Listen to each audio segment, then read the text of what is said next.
नमेश आहूजा जी श्री पटियाला से। हरिवंश प्यारे गुरुदेव। राधा वल्लभ श्री हरिवंश महाराज जी, आपके चरणों में कोटि कोटि प्रणाम। महाराज जी, श्रीमद् भगवत गीता जी में भगवान श्री कृष्ण अर्जुन जी से कहते हैं कि तुम मेरी शरण में आ जाओ, मैं तुम्हें सारे समस्त पापों से मुक्त कर दूंगा। परंतु महाराज जी, जब भक्तों के जीवन में प्रतिकूलता और कष्ट आते हैं, वो उनकी परीक्षा होती है या प्रारब्ध? महाराज जी कृपया मार्गदर्शन करें। देखो, सारे पाप नष्ट हो जाएंगे। पाप शब्द है ना, प्रारब्ध तो नहीं कहा ना, तो बस शब्द पे, वकालत शब्द पे होती है। सारे पाप में संचित पाप जो हमारे जमा जन्म जन्मांतरों के, वो हो गए। आगे जो हमसे पाप बन जाएंगे वो हो गए। वर्तमान में जो हमसे गलती हो रही वो हो गए। लेकिन जो पूर्व पाप से निर्मित हमारा शरीर है, उसका पहले से बात हो चुकी है कि 10 वर्ष में आपको चोट लगेगी, 15वें वर्ष में आपका ये होगा, 20वें वर्ष में ये होगा। जो विधान लिखा हुआ है वो भोगना पड़ता है। अब ना आगे है, न पीछे है, न वर्तमान का कोई पाप है। अहम तो हम सर्व पापेभ्यो। लेकिन प्रारब्ध, प्रारब्ध शब्द नहीं, मैं तेरे सारे प्रारब्ध मिटा दूंगा, ऐसा तो नहीं। ये रचना शरीर की प्रारब्ध से हुई है। प्रारब्ध 2 प्रकार के होते हैं, एक पुण्य और एक पाप। पाप का प्रारब्ध दंड रूप में आता है, कष्ट रूप में, विपत्ति रूप में, संकट रूप में। और पुण्य जो है सुविधा, उत्साह, अनुकूलता, सम्मान, इसके रूप में आता है। तो ये दोनों प्राप्त होते रहते हैं पूरे जीवन भर। भगवान के भजन से इसको सहने की सामर्थ्य मिलती है। पूर्व पाप नष्ट हो गए, आगे के पाप नष्ट हो जाएंगे, वर्तमान में जो गलती हो जाएगी वो क्षमा हो जाएगी। लेकिन शरीर जिससे बना है वो भोगना पड़ेगा। ठीक है ना? अब समझ में आ रही ना? प्रारब्ध अलग चीज है, संचित कर्म और आगे के कर्म, वर्तमान के कर्म, ये अलग चीज है। अहम त्वाम सर्व पापेभ्यो मोक्षयिष्यामि मा शुचा।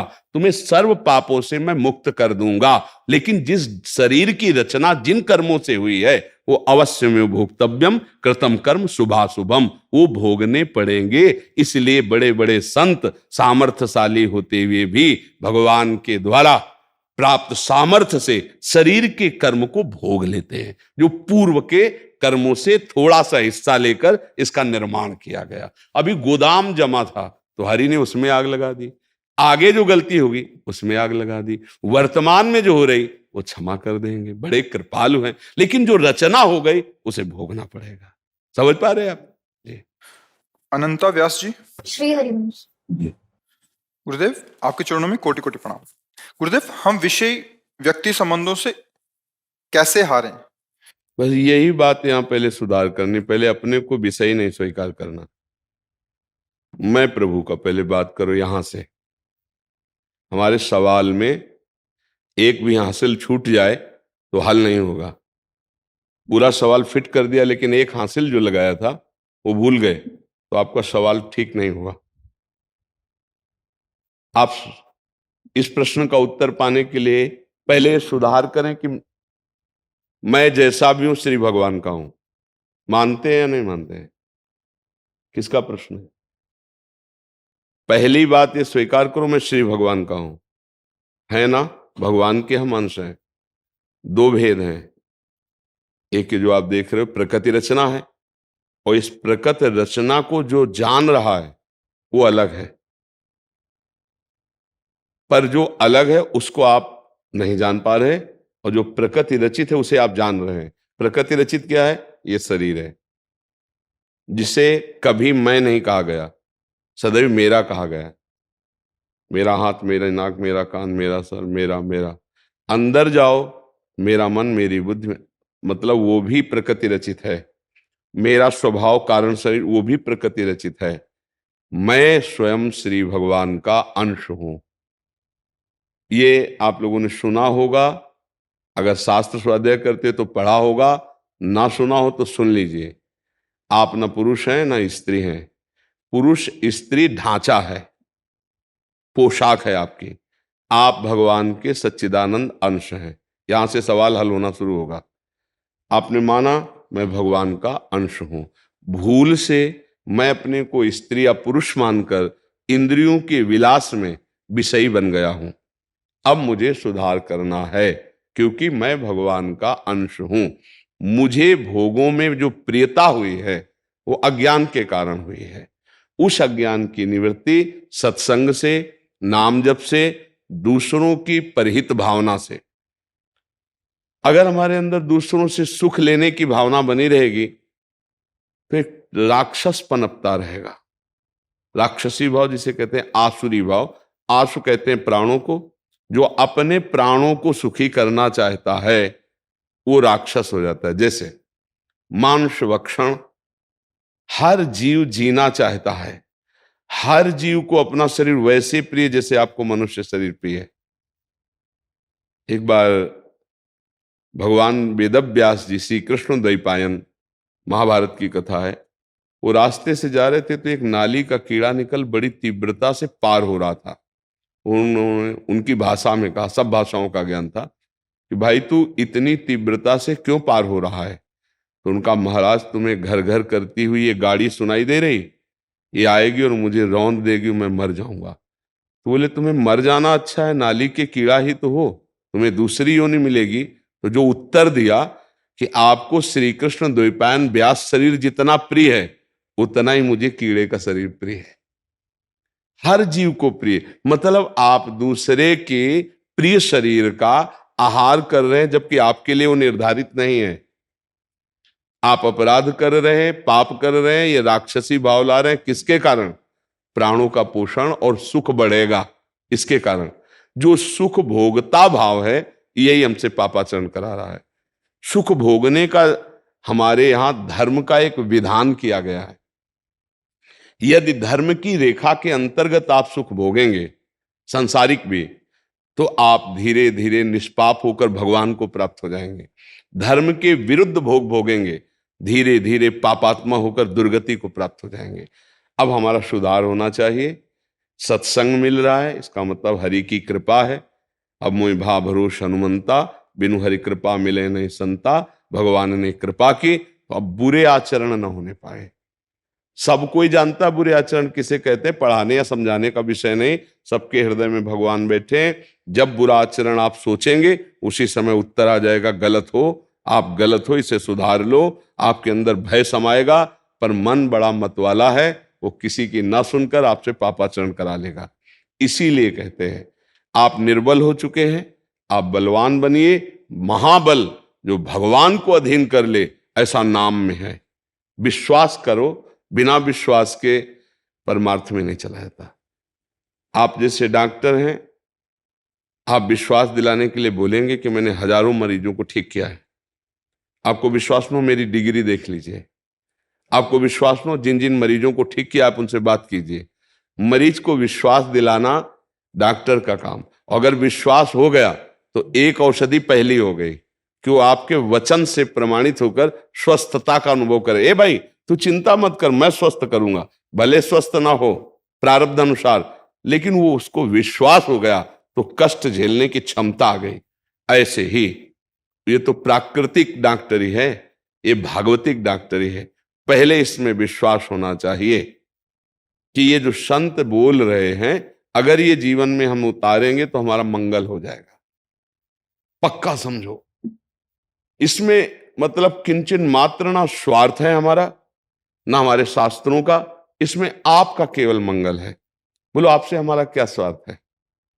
ये जो हम आपको उपदेश कर रहे हैं ये हमारी ड्यूटी है, हमारी ड्यूटी, हमारी सर्विस है। ये जो समाज का अन्न खाया है, समाज से वस्त्र पहने, समाज में पैदा हुए हैं, तो जो कुछ मिला है, जय मिनट है इस शरीर में, वो हमारा संसार के काम में आ जाए, जो हमें अनुभव हुआ काम में आ जाए।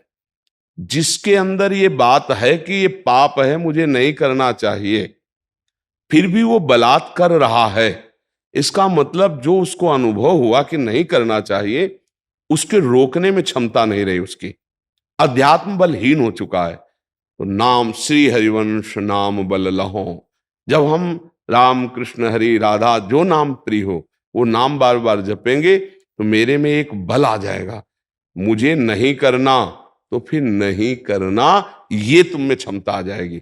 अभी कसम खाते हैं नहीं करना, पर क्षमता नहीं है तो हम फिर कसम तोड़ देते हैं, वही यार मेरे से नहीं रहा गया, मतलब आप में क्षमता नहीं, आध्यात्मिक बल नहीं है। तो हम भगवान का आश्रय लेकर भगवान का नाम जप करें, और जो पापाचरण जानते हैं उनको ना करें, तो इसमें महान आनंद की प्राप्ति हो जाएगी। जो परहित की भावना आती है ये बहुत बड़ी वृत्ति आती है, इससे बड़ा कोई धर्म नहीं। परहित सरिस धर्म ने। और जहां हमारे को दूसरे से सुख लेने की भावना आती है, वहां बहुत गंदी वृत्ति प्रकट होती है। देखो,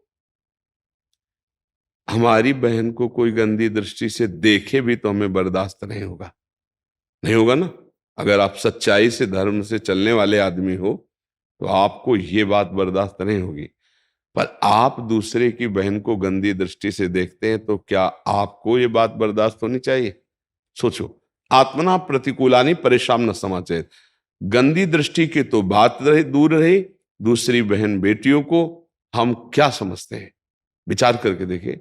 या विपक्ष में भी वो ऐसे भाव रखते हैं तो क्या समझते हैं? यहां तक बात पहुंच जाती है कि हम परस्पर हिंसा में उतर आते हैं।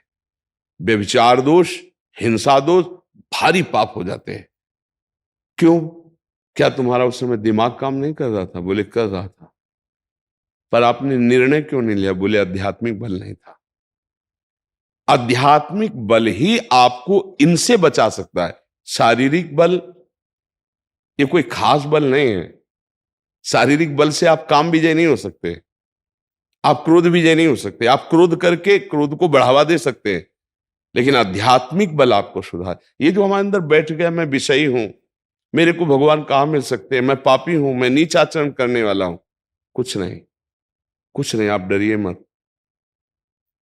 स्वप्न में हमसे पाप हो जाए तो जागृत में माने जाएंगे क्या? नहीं माने जाएंगे ना, नहीं माने जाएंगे ना। आज आप सत्संग सुन रहे हो तो आप मानो जगाए जा रहे हो, ए जाग जाओ। अज्ञान में तुमसे गलती हो गई, भगवान उसे क्षमा कर देंगे। आप जान गए हो कि ये पाप है, नहीं करना चाहिए, आज से नहीं कहूंगा।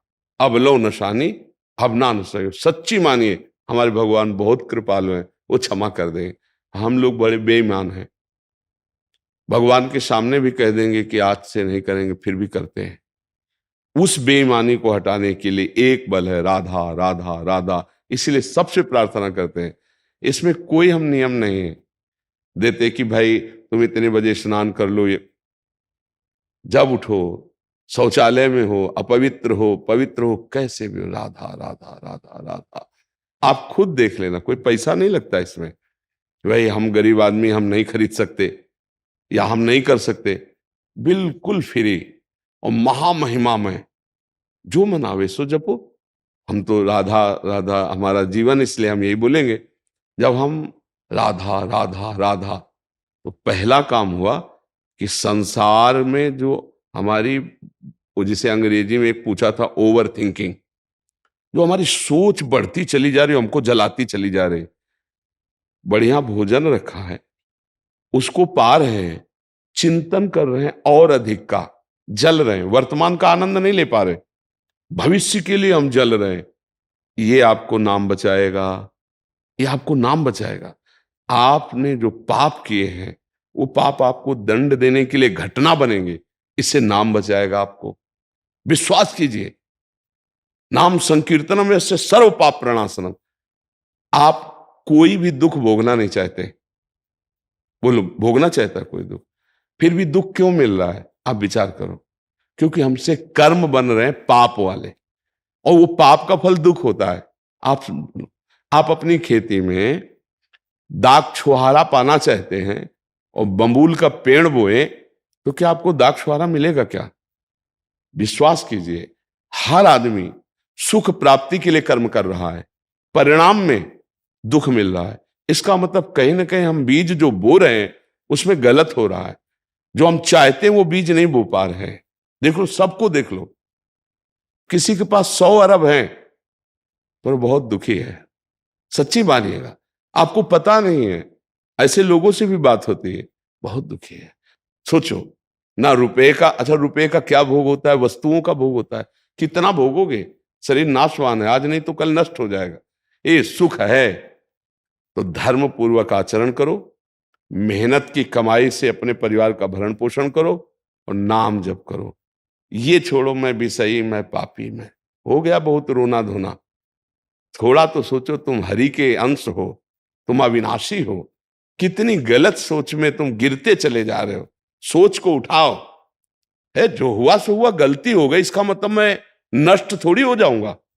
गलती हो गई, मैं नष्ट नहीं होने वाला हूं, मैं अविनाशी का बच्चा हूं, अब मैं सुधार करूंगा। देखो अभी चांस है आपको, अगर इन कर्मों का फल आपको जेल पहुंचा दे, इन कर्मों का फल आपको शारीरिक दंड मिलने लगे, जैसे मानो आप बताया कैंसर, अब उस व्यक्ति की क्या हालत है जो सोच रहा मैं मरूंगा। उसने परमात्मा प्राप्ति नहीं की, उसने भजन नहीं किया, परिवार से प्रेम किया, शरीर से प्रेम, अब सब छूटने वाला है। प्रतिपल वो जो मर रहा है, जो भयानक पीड़ा है, वो हम लोग अनुभव नहीं कर सकते, वो वही अनुभव करता है।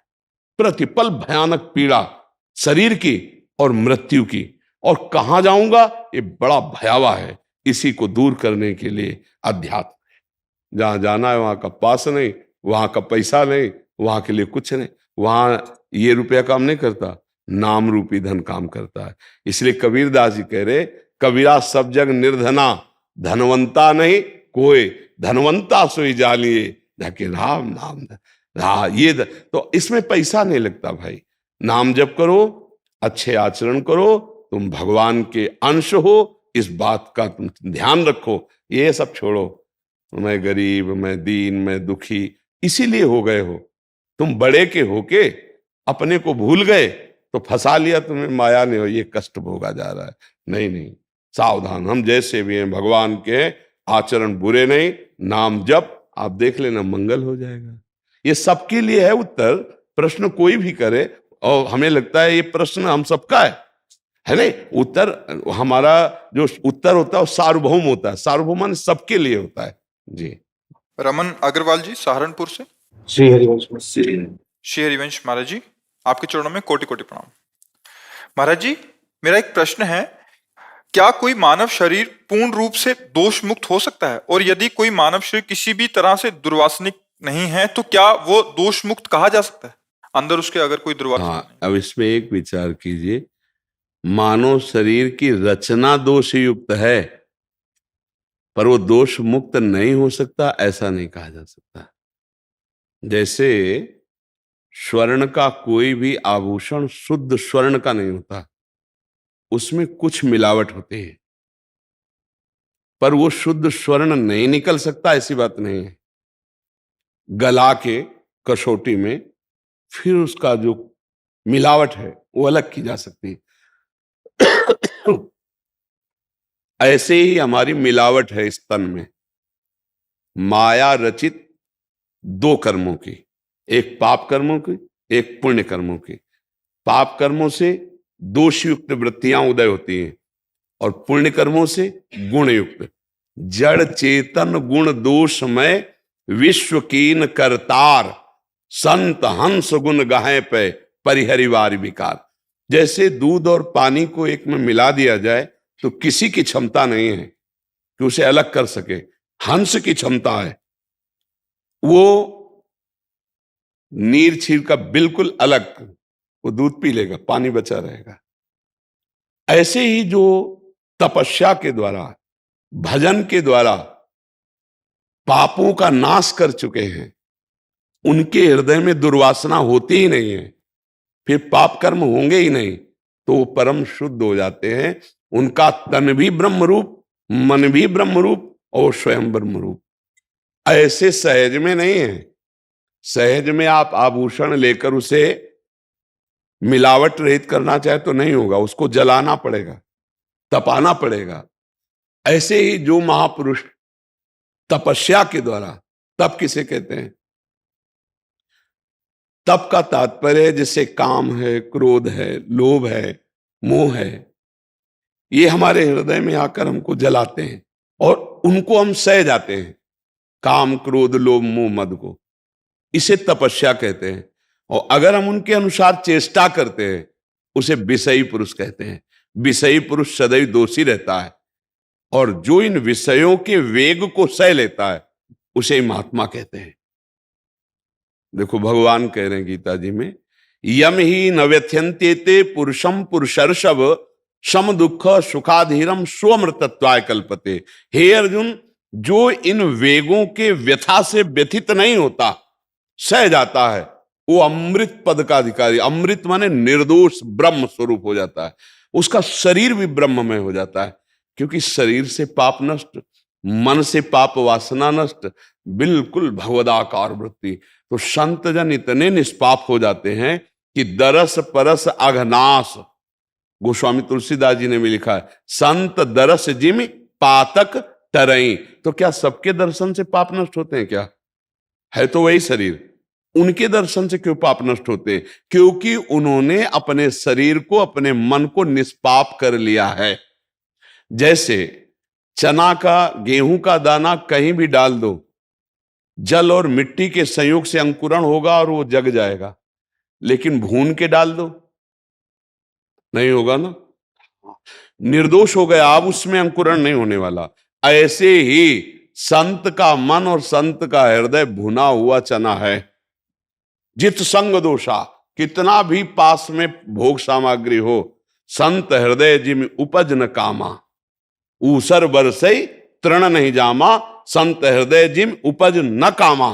तो जहां कामना ही नहीं है वहां पाप ही नहीं है, और जो पाप नहीं है तो निर्दोष है। ऐसा नहीं हो सकता कि निर्दोष नहीं हुआ जा सकता। अगर निर्दोष ना हो तो भगवत प्राप्ति हो ही नहीं सकती। आप लोग खुद देखिए, आपकी भावना जब किसी संत की निर्दोष स्थिति पर पहुंचती है तो आप सीधे बोल देते हैं ये मनुष्य नहीं, ये तो साक्षात भगवान है। बोल देते हैं ना।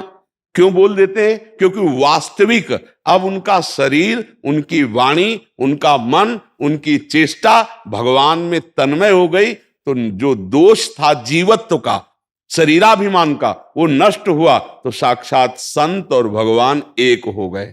भगवान ने भी नवधा भक्ति में वर्णन किया है, सातों सम मोहि मैं जग देखा, मोते अधिक संत कर लेखा।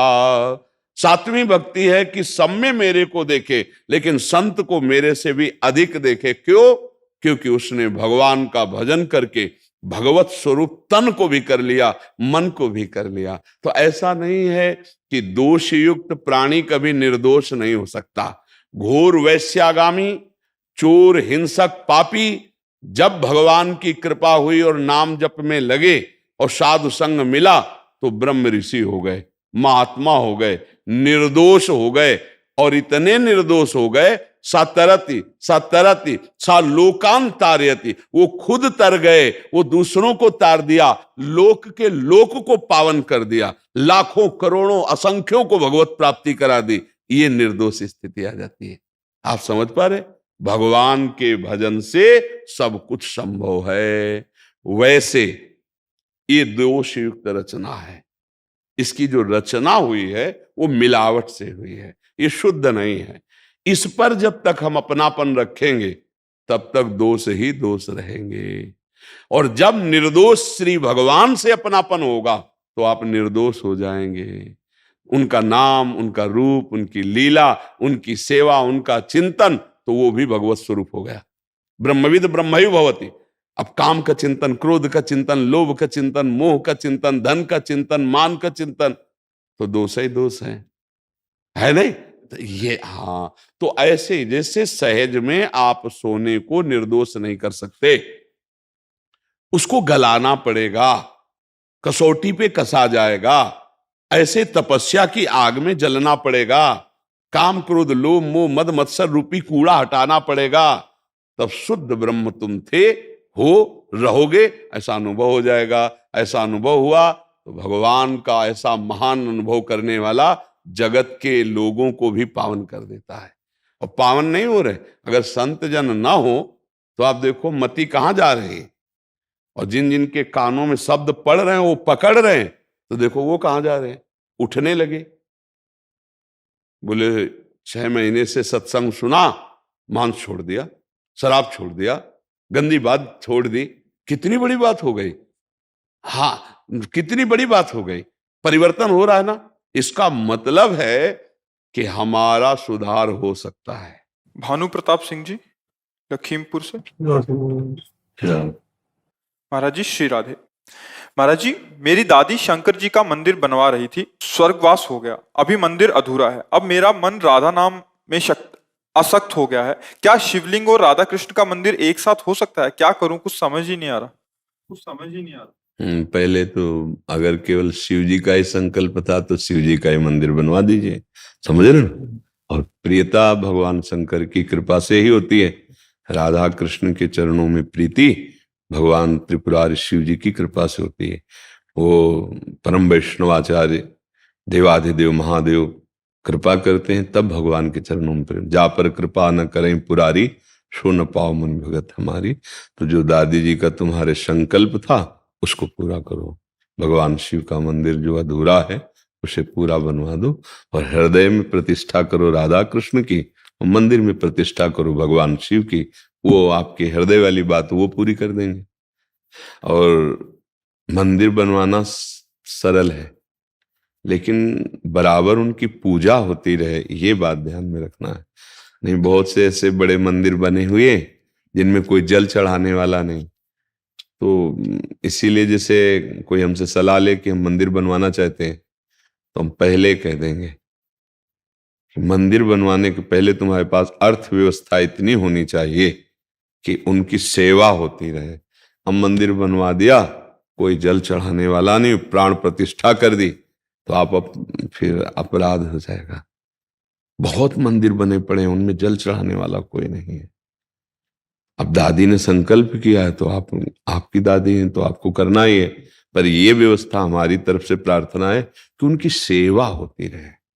कुछ ऐसा पहले पुराने समय में जैसे मंदिर बनवाए जाते थे तो कुछ संपत्ति लगा दी जाती थी कि अगर कोई नहीं करने वाला है तो मंदिर की संपत्ति के प्रभाव से उनकी सेवा करता रहे। जैसे कुछ जमीन लगा दिया, कुछ बैंक बैलेंस ऐसे कर दिया कि उसके पैसे से पुजारी रख ले और वो सेवा करता है। अगर प्रभु की स्थापना की और सेवा नहीं हो रही तो हम मंदिर बनवाते इसीलिए कि हमारी सदगति हो जाए, लेकिन वो बाधा पहुंच जाएगी। मान लो प्रभु का, राधा कृष्ण का श्री विग्रह आप विराजमान कर दो, अब उनकी पोशाक है, उनको नित्य सेवा भोग राग है, ये सब ना हो तो फिर अपराध लगेगा। अच्छा, महादेव जी ऐसे देवता हैं कृपालु कि एक लोटा भर जल चढ़ा दो, अकौड़ा का फूल, धतूरे का फल, उनको शिव संतरा ऐसे देवादिदेव महादेव कि फल काहे का, बोले धतूरे का भारी जहर, धतूरा ले पत्ता, बेल पत्र, जल चढ़ा दो, प्रणाम कर लो, इतने में वासुतोष है, इतने में प्रसन्न हो जाते हैं। तो ये जरूर होता है कि शाम के दीपक जले और दिन में एक बार उनका जलाभिषेक ही हो जाए। अगर प्राण प्रतिष्ठा करवावे तो फिर इतनी सेवा का विधान सोचते रहना, होता रहे ऐसा भाव बना लेना। बहुत छोटा बनवा रहे होगे ना? नहीं, बड़ा है। बड़ा तो फिर कुछ बड़ा, धन को क्या कहते हैं, अमाउंट। हाँ हाँ, थोड़ा सा ऐसा कुछ जमा कर ले कि शिव जी के नाम का, भैया जो अगर हम ना रहे तो कोई न कोई ऐसा करता रहे कि सेवा करता रहे। नहीं, मंदिर बनवाने में फिर अपराध लग जाता है। अगर वहां ठाकुर सेवा न हो तो फिर जैसे अब सेवा सुविधा नहीं, ठाकुर जी विराजमान है और पशु पक्षी अंदर, जैसे श्वान कुत्ता आदि अंदर घुस रहे, और वो तो हमें लगता है भारी अपराध की बातें हैं। बहुत मंदिर ऐसे बने जैसे हम देखा ना भ्रमण के समय कि जिनमें जल ही चढ़ाने वाला कोई। और आप गांवों में भी देख लीजिए, वैसी पीढ़ी तैयार हो रही है, घर आ रहे तो उनको अपने घर में आने में परेशानी हो रही, वो जल चढ़ाने कैसे जाएंगे, ऐसी राक्षसी बुद्धि हो गई। भाई, जो शराब पीते हैं, जो जुआ खेलते हैं, जो मांस खाते हैं, शंकर जी में जल चढ़ाने जाएंगे, उनकी श्रद्धा नहीं रह जाती। तो अब वो बुजुर्ग लोग तो बना के चले गए, अब उनमें चढ़ाने वाला, जल चढ़ाने वाला कोई नहीं। तो इसीलिए हमें लगता है कि मंदिर आज बहुत विवेक पूर्वक बनावे और उनकी सेवा का विधान कर दे कि जो भगवान के, भाई प्राण प्रतिष्ठा की है ना, प्राण प्रतिष्ठा का मतलब होता है कि हमने मंत्रों के द्वारा आह्वान करके भगवान को विराजमान कर दिया।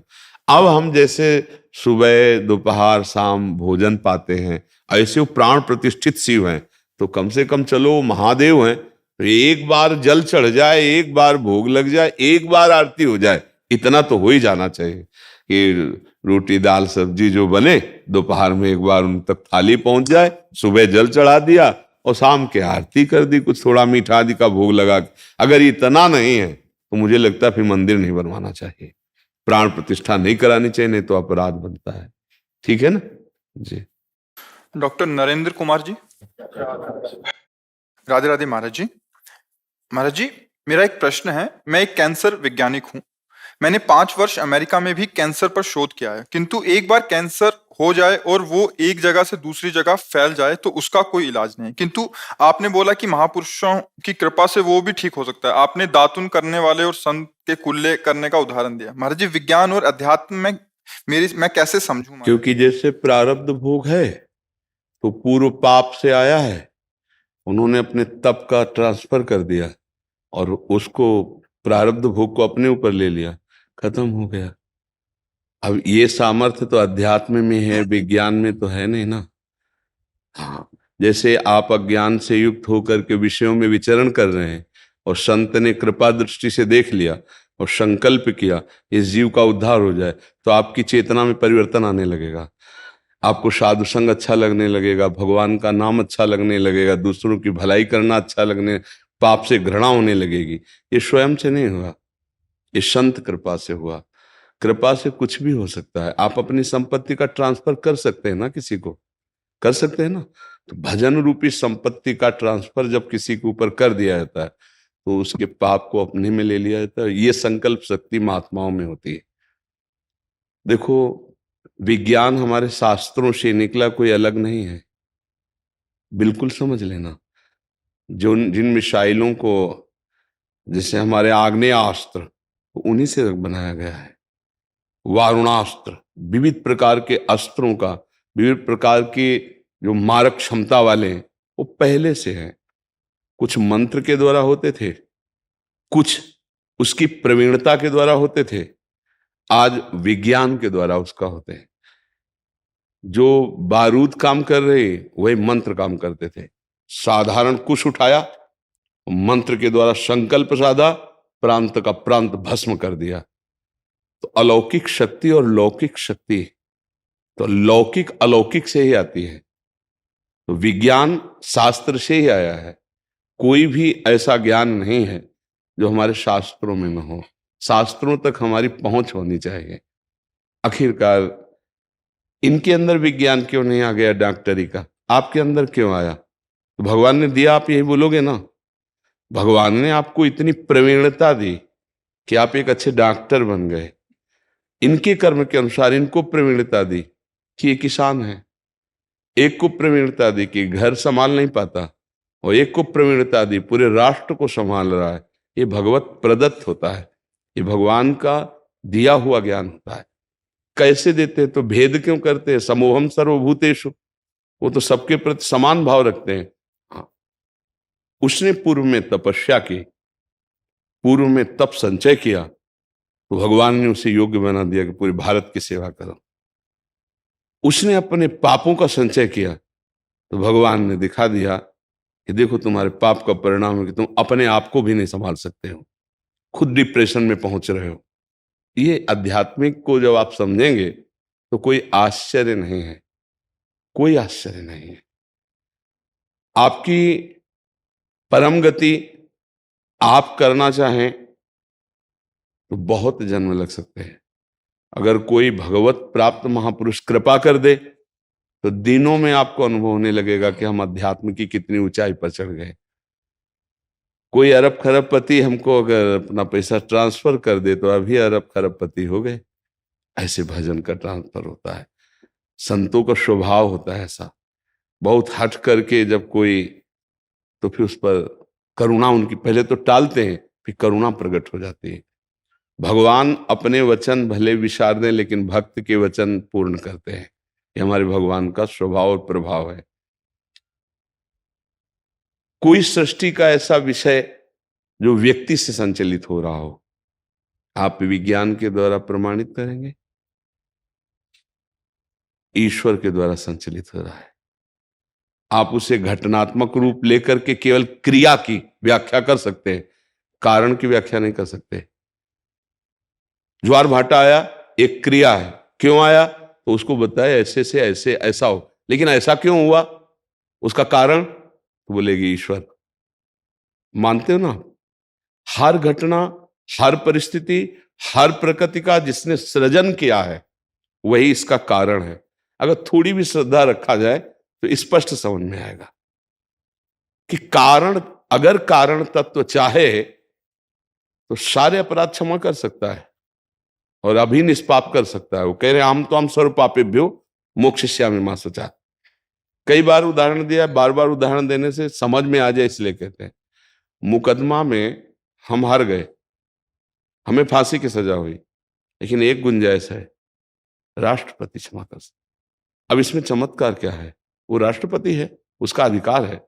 ऐसे ही डायरेक्ट राष्ट्रपति से अगर हमारा संबंध नहीं बन पा रहा है तो राष्ट्रपति का कोई प्रियजन हो जो मेरी बात उन तक पहुंचा दे, उनकी बात मेरी तक, वो संत जन है।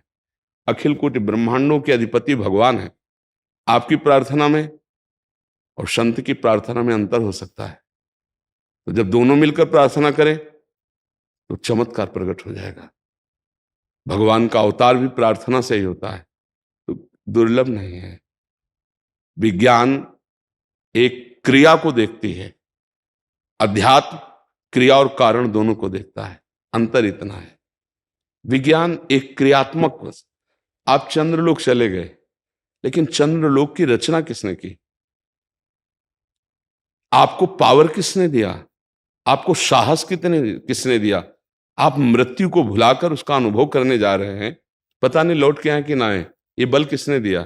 विज्ञान ने नहीं, ये भगवान ने दिया। आप सोचो, ऊंचाई से नीचे देखने में सैकड़ों ऐसे होंगे जिनको डर लगता है, उनको ये बल दिया कि पूरा ब्लास्ट भी हो सकता है, आपके छिछड़े भी उड़ सकते हैं, पता भी नहीं चलेगा कि आप कहां किस प्रांत में गिरे। और वो साहस कर ये भगवान बल देते हैं। तो हमें लगता है कि थोड़ी भी श्रद्धा की जाए तो पता चल जाता है। जैसे आप डॉक्टर हैं, आपसे हाथ जोड़ के कहें आप बचा लीजिए, तो आपका एक उत्तर होगा, अगर थोड़े भी आस्तिक हैं, कि देखो मैंने जितना पढ़ा है, जितना मेरे में बुद्धि है, पूरा प्रयास करूंगा, लेकिन बचाना ना बचाना कहना पड़ेगा आपको ना। आप भी प्रार्थना कीजिए, मैं भी प्रार्थना करता हूं, प्रयास मेरा, लेकिन सफलता भगवान के हाथ। वही भगवान आदेश करे, कर्मण्येवाधिकारस्ते मा फलेषु कदाचन। संत जन भगवान के कृपा स्वरूप है, भगवान का एक कृपा अवतार है। जो वास्तविक भगवान में लगे हुए हैं, उनका हृदय अनंत माताओं जैसा दुलार युक्त होता है। हर प्राणी को ऐसे प्यार करते हैं जैसे हमारा ही प्रियजन हो। अब बार बार कोई दुखड़ा रोए, पहले तो ऐसे रहते हैं, बार बार दुखड़ा रोए तो फिर वो भगवान से प्रार्थना करते हैं, प्रभु आप इसके अपराधों को क्षमा करके पावन कर दो। यदि आपके सिद्धांत में ऐसा कि क्षमा नहीं करना है, तो आप इसकी जगह मुझे दंड दे दो और इसको निर्विकार। भला प्रभु ऐसा करने में क्यों संकोच करेंगे? तुम्हारे सिद्धांत का भी पालन हो रहा है और आपकी कृपा से मैं उसे सह लूंगा, इसको ठीक कर दो। ऐसे हजारों संतों के उदाहरण हैं, उनमें मिथ्या नाटक नहीं है, जो भगवान में सच्चिदानंद में डूबे हुए हैं। हाँ, इस प्रकार का जैसे वो किसी सिद्धों में होता है जहां इसका लेना देना नहीं होता, ध्यान रखना, जहां सीधे डायरेक्ट आत्म प्रियता होती है, आप मेरे हैं, बस इस भाव से। हाँ, मैंने भजन किया है, साधन किया है, वो आपको देता हूं और आप स्वस्थ हो जाइए, और आपके हाथ का पानी भी नहीं पीऊंगा। निष्कामता ये होगी कि हम आपसे कभी पानी भी पीने की आशा नहीं रखेंगे। ऐसा हमने अध्यात्म में सिद्धांत पाया है, ऐसा नहीं पाया है। तो ऐसे सिद्धांत का आदर सदा होता रहा है और होता ही रहेगा, होता ही है। जैसे बहुत से भाई लोग आते हैं, कहते हैं हमारा जीवन परिवर्तित हो रहा है। हमने कब आपको कहा? हमने कब आपको कुछ दिया? प्रगट में दिखाई दिया क्या? नहीं। वो साल भर बाद आते हैं हमारे पास, कह रहे हैं हमारा जीवन परिवर्तित हो गया। क्या हुआ? क्या? अगर आपसे हमारी सकामता हो तो ये बात नहीं हो जाए। आप आए और कुछ मुझे दें, कभी परिवर्तन नहीं होगा। और जब हृदय से ये है कि मेरे जीवन की सार्थकता यही है कि हमारा राष्ट्र सुखी हो जाए, हमारा विश्व सुखी हो जाए, तो दीपक में जितना तेज हो उतना प्रकाश करेगा, हाइलोजन में उतना प्रकाश करेगा। ऐसे जितना जिसने भजन किया है उतना प्रकाश होता चला जाए। इसमें कोई आश्चर्य की बात नहीं होती। समझ में आया? महर्षि, आप अब पूरा आर्मी का ही बैच है। इसमें आर्मी जो जवान हैं, ऑफिसर हैं, ब्रिगेडियर, कर्नल और जो जवान हैं उनकी फैमिलीज हैं। और उन्हीं के एक प्रश्न भी है इन्हीं के बीच में से एक किसी का। विकास तिवारी जी, शुभम शर्मा जी, दोनों का लगभग एक जैसा ही प्रश्न है। गुरुदेव, आपके चरणों में कोटि कोटि प्रणाम।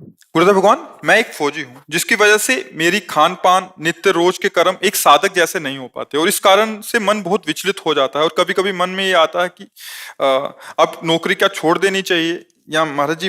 अगर आपने कभी आर्मी के जनों से हमारा संभाषण जो हुआ अगर सुना होता ध्यान से, तो शायद ये प्रश्न न रहता।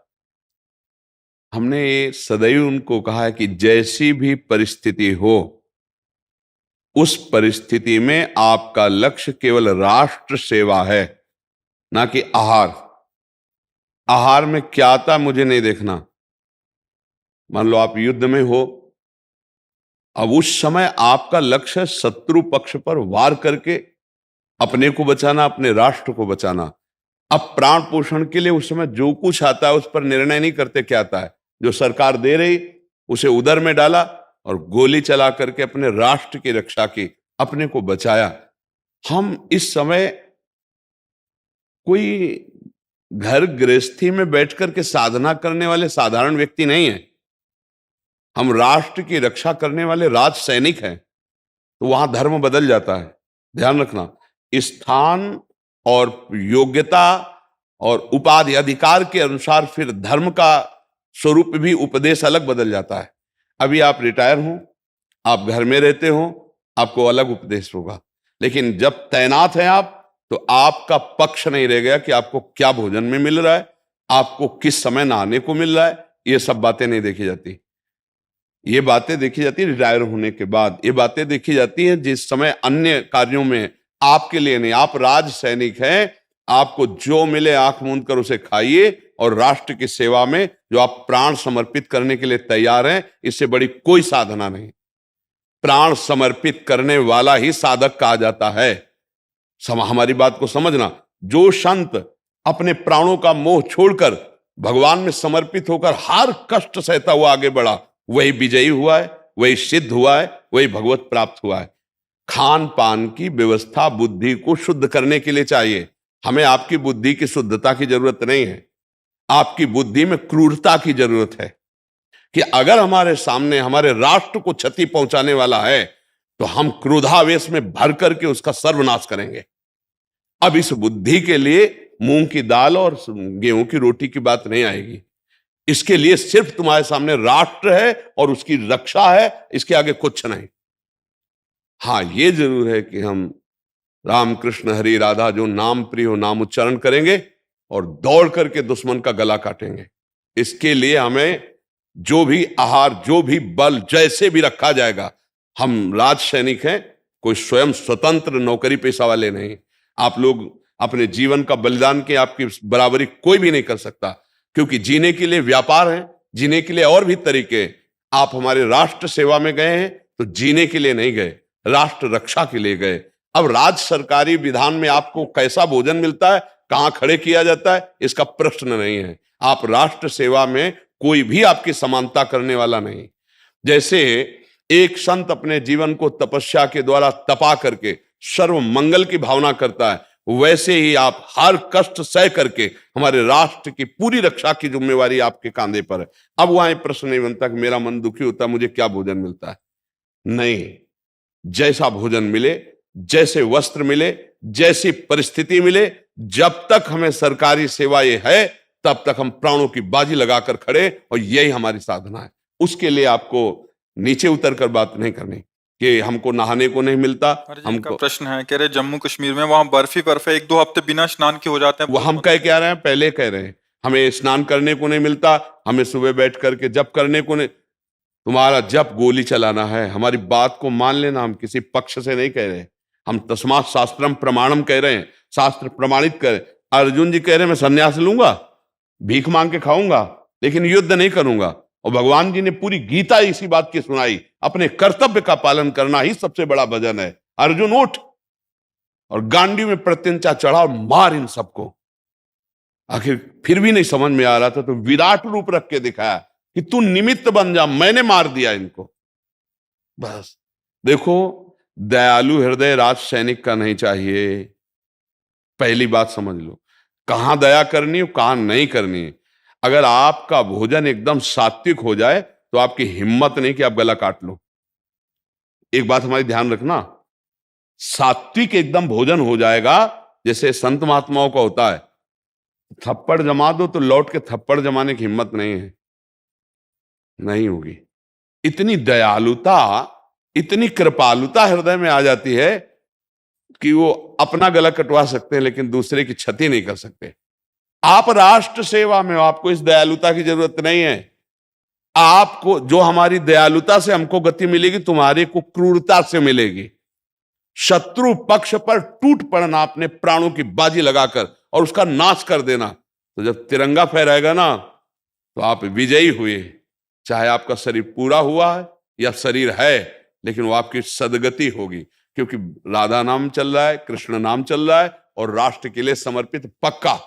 इसमें पक्का विश्वास कर लेना, इसमें कोई संशय मत रखना। हम तुम्हारे किसी पक्ष की बात नहीं कह रहे, ये शास्त्र की बात कह रहे हैं। बस इसके आगे आपको कोई प्रश्न नहीं होना चाहिए इस बात के लिए।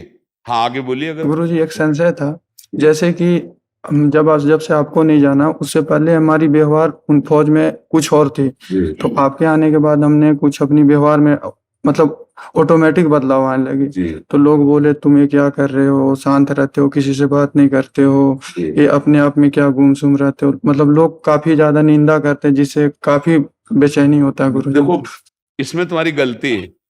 क्या गलती है?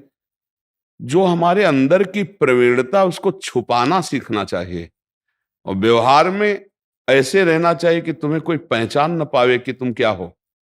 जैसे समुद्र की थाह नहीं लगाई जा सकती, ऐसे ही साधक का या जवान का हृदय होना चाहिए। कैसी भी विक्षिप्त अवस्था हो, वैसे भी छुट्टी नहीं मिली है या कई तरह की परेशान, आपको मुस्कुरा के बात करनी। कैसे हो? बिल्कुल ठीक। और उसको दबाना सीखो, भजन की वृत्ति को अच्छा, आप तो अभी सुन के चले हो ना, हम तो बचपन से चले ना, हम आपसे बात कर रहे हैं ना, हम आपको ऐसे अगर हम जैसा आप कह रहे हो, अगर वो है स्वभाव में, उसको दबाए हुए हैं। अभी जहां ये खत्म हुआ फिर एकदम अपने स्वभाव में आ गए, लेकिन जब फिर आपसे मिलना पड़ा तो हम फिर अपने स्वभाव को दबाया और आपके लायक स्वभाव बनाया। एक मित्र की तरह आपसे संभाषण करेंगे, ये जानने भी नहीं देंगे।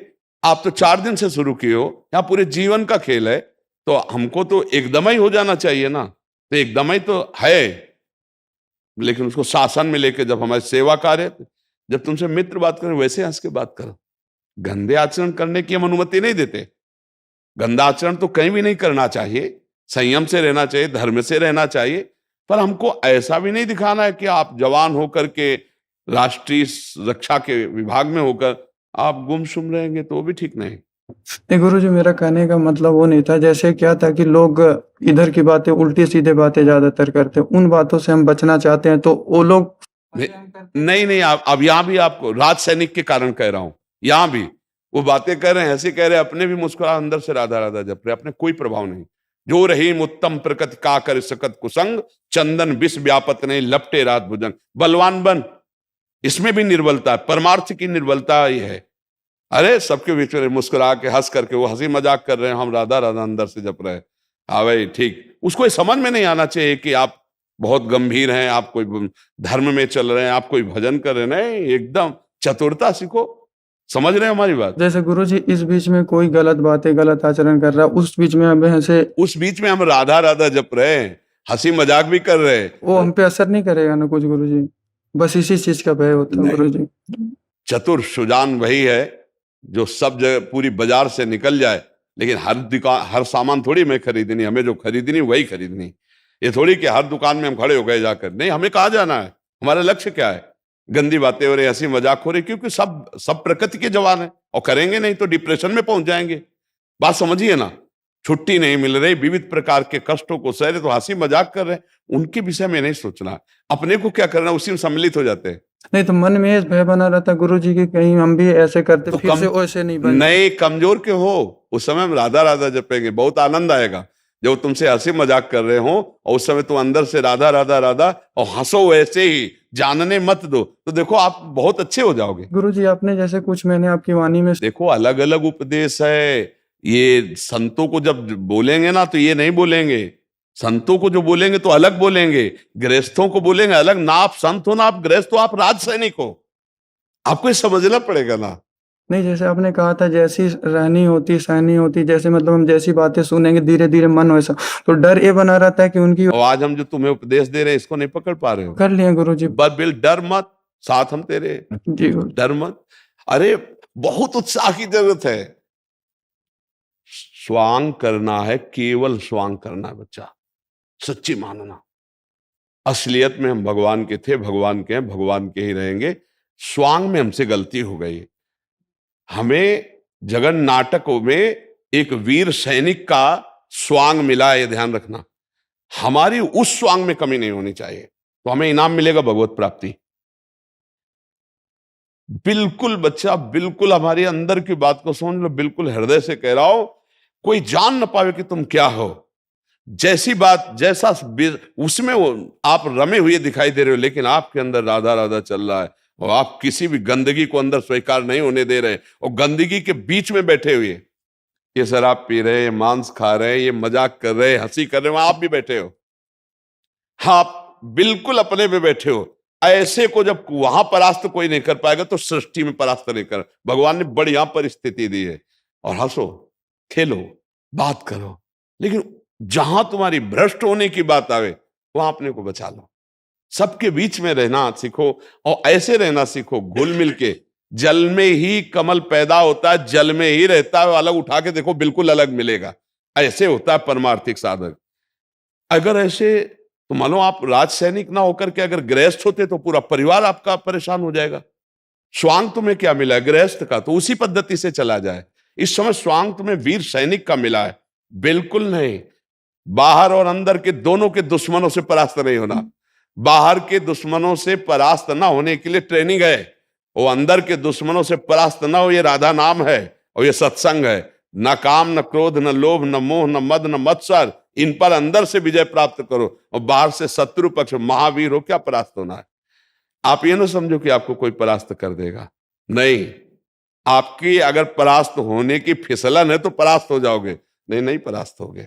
आप पूरी बाजार में चले जाते हैं, कुछ लिपट जाता है क्या है आपको, लेकिन आपने जो लक्ष्य किया है कि आज मुझे इत्र लाना है, तो आप इत्र की दुकान की खोज करके इत्र ले लेंगे, पूरी बाजार में घूम आए। ऐसे सबके बीच में रहो। कैसे कोई हमें परास्त कर सकता है, हमारे ऊपर कैसे रंग चढ़ सकता है, जब हमारी चाहत नहीं तो रंग नहीं। डरो मत, डर के नहीं, वीर डरता नहीं। ना अध्यात्म में ना व्यवहार में डरना नहीं, सिंहवत रहना है। अभी इसमें कोई संशय हो तो आप प्रश्न कर सकते हो। संशय नहीं है गुरुजी, बस पहले हमारी वृत्ति बहुत ज्यादा गलत रही, तो बस उसी कारण भय था, इसीलिए इतने सारे बिल्कुल नहीं, बिल्कुल भयभीत ना हो, बिल्कुल। देखो क्या बच्चा, अगर इस सोच में तुम ज्यादा चले जाओगे तो तुम फिर राष्ट्र सेवा नहीं कर पाओगे। हमारी बात समझना, हम हर आंतरिक भाव को देख करके कह रहे हैं। बहुत दयालुता, बहुत कृपालुता, बहुत अंतर्मुखता ये सैनिक नहीं रहने देगी आपको। और इस समय आपको ये सेवा मिली, अगर इस सेवा में त्रुटि हुई तो फिर ये बात ठीक नहीं है। पहले इस सेवा का भगवान ने दिया बच्चा, ये राष्ट्र सेवा भगवान ने दी। हम अपने राष्ट्र से बहुत प्यार करते हैं। जब हम आप लोगों को देखते हैं ना, तो हमारा हृदय बाबा जी होकर के भी ना, हमारा हृदय आपको सल्यूट करता है, आपको प्रणाम करता है। कोई आपका छोटा पद नहीं, राष्ट्र सेवा पे, पूरे संपूर्ण राष्ट्र की सेवा का भार आपके कांधे पर रखा हुआ, उस पर ध्यान दीजिए, उसी से भगवत प्राप्ति होगी। राधा राधा नाम जप कीजिए, और हर मित्र को प्रसन्न रखने की चेष्टा कीजिए। ये भाव रखकर के अंदर भगवान है, ये जानते नहीं हैं, और ये हंसी मजाक कर गंदी बातें करते, हम उनका विरोध नहीं करते, हम गंभीर नहीं रहते, हम उनको ऐसा दिखाते कि आप जैसे वैसे ही हमें, और अंदर से राधा राधा नाम लेकर अपने को बचा लेते। क्या समस्या है इसमें, कोई समस्या लग रही? हाँ, पहले गलती थी अज्ञान में, अब आप चतुर बन करके समाज में रहिए कि आपको कोई गलती ना करा पावे, और गलतियों के बीच में आप रहिए, तभी तो बहादुर होगे। सच्ची बात कहते हैं, गुफा में भाग के चाहे कोई कितना चला जाए, पक्का तभी माना जाएगा जब संसार में आकर के त्रुटि ना हो। गुफा में तो एकांत में सबको जब संसार में आओगे, समाज में फिर फिसल गए तो गुफा का अभ्यास बेकार हो गया। और अगर गृहस्थी में हो, संसार में हो और यहां संभल गए तो गुफा में तो संभले संभलाए हो, फिर क्या उसमें। पर राष्ट्र सेवा में हो तो इसलिए अभी सावधान चलो। राधा राधा राधा, जैसी परिस्थिति हो उस परिस्थिति को भगवान का प्रसाद समझकर आगे बढ़ो। इसमें इस चिंतन से परेशानी आ जाएगी, ऐसा चिंतन। इसीलिए हम कहते हैं सत्संग सबके लिए होता है। जैसे मेडिकल स्टोर है, औषधि ही औषधि है, लेकिन आप जो चाहो औषधि ले लो तो उसमें हो सकता है कि आप और परेशान हो जाओ, मर भी जाओ। डॉक्टर के अनुसार औषधि उसी मेडिकल स्टोर में। ऐसे ही शास्त्र पूरा मेडिकल स्टोर है, सिद्धांत सत्संग पूरा मेडिकल स्टोर है। लेकिन हमको पर्सनल बीमारी में कौन सी दवा चाहिए ये डायरेक्ट पूछना चाहिए वैद्य से, डॉक्टर से, ऐसे सदगुरु से, ऐसे संत से। तो जो हम आपके लिए दे रहे, ये सार्वजनिक सबके लिए नहीं दे रहे, ये आपके लिए दे रहे। जो सार्वजनिक है वो आपके लिए नहीं है, क्योंकि आपका एक विशेष पद है, राष्ट्र सैनिक पद। प्रसन्न हुए, समझ गए? इसमें कोई संशय? महाराज जी, हमें कब लाडली जी का सेवा करने का मौका मिलेगा? हम भी सुबह शाम कीर्तन करना चाहते हैं। मतलब हमारे जो भी सैनिक बैठे हैं इनकी, मतलब हमें एक बात बताओ, क्या भारत माता मेरी लाडली? जी लाडली। देखो, दो रखोगे तो फिर परेशानी आ जाएगी, फिर रुचि नहीं रह जाएगी। फिर आपको ये लगेगा कि ये सेवा छूटे और मैं भी सुबह शाम मंजीरा लेकर, ऐसा लगेगा ना। ये तुम्हारे लिए ठीक नहीं, ये हमारे लिए है। हम एक राष्ट्र के खंबे हैं, सब अलग अलग जगह लगे हुए हैं, उसी से हमारा राष्ट्र है। हम कहीं तपस्या के द्वारा, कीर्तन के द्वारा संभाल रहे हैं, तो कहीं आप व्यायाम, नाना प्रकार की क्रियाओं से शरीर को पुष्ट करके और राष्ट्र सेवा में लगे। आप उसको गौड़ मत समझिए। आप इसको, हमारे इस कर्तव्य को आप देख रहे हैं, लेकिन आप अपने कर्तव्य को नहीं देख रहे। हम एक ही पिता के पुत्र हैं, हमें अलग अलग सेवा मिली। हमारी ये सेवा है, आपकी ये सेवा है। और जब हम दोनों अपनी अपनी सेवाओं को करके पिता के सामने खड़े होंगे, वो दोनों को गले लगाएगा। आप सच्ची मानिए, इसमें ऐसा नहीं है। भगवान ने इसीलिए अर्जुन जी को गीता जी का उपदेश दिया है। ये तो सर्वाणि कर्माणि मयि सन्न्यस्य मत्पराः, ध्यान दीजिएगा। अनन्ये नैव योगेन माम ध्यायन्त उपासते यत् करोषि, जो तुम कर्म कर रहे हो वो सर्वाणि, वो सब मेरे को अर्पित कर दो। ये तो सर्वाणि कर्माणि मयि सन्न्यस्य मत्पराः। हे प्रभु, आपने मुझे राष्ट्र सेवा में सैनिक पद दिया है, इसलिए जितना बनता है हम आपका स्मरण करते हैं। जितनी सावधानी से हमें जीना है वो उतना जी रहे, पर ये सारी सेवा आपके लिए है। आप ही हमारे राष्ट्र हो, आप ही हमारी वीरता हो। नाथ, आप देख लीजिएगा, निश्चित भगवत प्राप्ति हो जाएगी। निश्चित भगवत प्राप्ति इसलिए कठिन मानी जाती है कि हम लोग सही रास्ते पे नहीं चलते। जैसे हमको बिहारी जी जाना है, इधर है, और हम छठी कला की तरफ दौड़ लगा दें तो हम दूरी बना रहे हैं ना, नजदीक तो नहीं हो रहे। ऐसे ही यदि हम अपने कर्तव्य का पालन नहीं कर रहे हैं और उसको त्याग कर हम सोचते हैं कि इस मार्ग से भगवान मिल जाएंगे, तो पक्का समझ लो वो ऐसे ही दूरी बनती चली जाएगी जैसे बिहारी जी जा रहा है और छठी कला की तरफ दौड़ पड़े। आपका कर्तव्य आपके लिए पूजा है, नाम जपने के लिए कहीं कोई बाधा नहीं। हम राधा राधा कृष्ण कृष्ण अंदर से नाम जप। अब मतलब सुबह आपको कोई आदेश हो गया, अब आप सोचो कि मैं नहा धो करके माला लेकर रोज कर, नहीं, आपका ये नियम नहीं। आप बंदूक उठाइए, आप अपने कार्य में जाइए, राधा राधा राधा राधा, और अपने सूरवीर की तरह अपने कर्तव्य का पालन। ये बाद में सोचना, मंजीरा बजाना, कीर्तन करना, माला चलाना, नाम जप आदि का ये जो बाहरी स्वरूप है, ये बाद में सोचना। अभी आपका स्वरूप है कि आपके हृदय में तेज हो और दिमाग में शत्रु पक्ष को परास्त करने के विचार हो, और नाम जब चल रहा है, हाथ में अस्त्र है, कदम कदम पर हम अपने कर्तव्य के लिए प्राण न्यौछावर कर रहे हैं। ये तप नहीं तो और क्या है? आप समझिएगा, ये तप है। ऐसा थोड़ी होता कि किसी भी कर्तव्य कर्म को आराम से किया जाता हो। कर्तव्य कर्म कभी सुखपूर्वक होता ही नहीं। कर्तव्य कर्म कष्ट पूर्वक किया जाता है, हर कष्ट सह करके। तो ये हमारी पूजा है, ये आपकी पूजा है, बराबर दोनों को फल मिलेगा। इस बात को समझ लीजिए। हाँ, आपका कर्तव्य हम नहीं कर सकते, हमारा कर्तव्य आप नहीं कर सकते। आप अपने कर्तव्य पे रहते हुए राधा राधा बोले, हम अपने कर्तव्य पे रहते हुए राधा राधा, दोनों को फल बराबर मिलेगा। इस बात पे विश्वास। और कोई संशय? इंद्राज सेन को कुछ प्रसादी वस्त्र दीजिए श्री जी का, सबको जो जो भी हो सबको दे। और ये जो सखिया है ना,